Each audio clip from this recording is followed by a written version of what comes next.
Magandang umaga mga kadiskarte. Tara, ipapasilip ko lang sa inyo kung paano ko simulan yung aking umaga. Pagkagising, ang ginagawa ko, maghihilamos lang ako saglit. Ng mild soap lang naman ang ginagawa ko. Pero kadalasan hindi talaga ako naghihilamos kasi nakakadry siya ng mukha.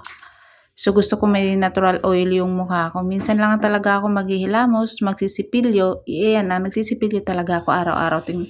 Gigising ka. Bago ko simulan yung araw ko, ayan, ginagawa ko. Kasi mamaya may gagawin tayo, syempre, uunahin muna natin yung sarili natin. Tapos iinom tayo ng oregano. Oregano oil, ay oregano tea. Ayan, gumawa kasi kahapon ako ng yung oil ba ng oregano. Kasi may mga nanghihingi sa akin, binibigyan ko naman sila. Ayan, yung iinumin ko ngayon, ayan, oregano tea. Papakuluan lang natin siya dyan.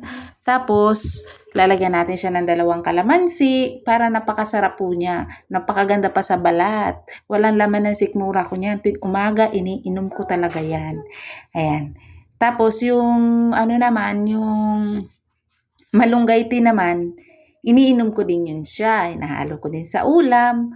Pagka gusto ko kasi napakabango niya talaga eh. Ginagawa ko yan tuwing umaga yan. Napakaganda niya sa balat. Walang laman yung sikmura ko. Umiinom na talaga agad ako niya ng 1 baso. Yan. Usually, hindi nga baso yung ginagawa ko. Yung parang maliit na garapon. Tapos pinipigaan ko siya ng 2 kalamansi. Yan. Tapos inumin ko lang siya. I-straighten ko lang. Alam nyo ba, napakaganda niya sa stomach. Tapos normalize yung pag-poops nyo tuwing umaga. O every morning talaga yun. Tsaka na maganda siya sa balat. Ayan. Pawisan na ako dyan aga pa. Nasa halaman ako. Ayan. Tsaka yung nakikita nyo tali dyan, may gagawin ako dyan sampayan. Thank you for watching. Bye!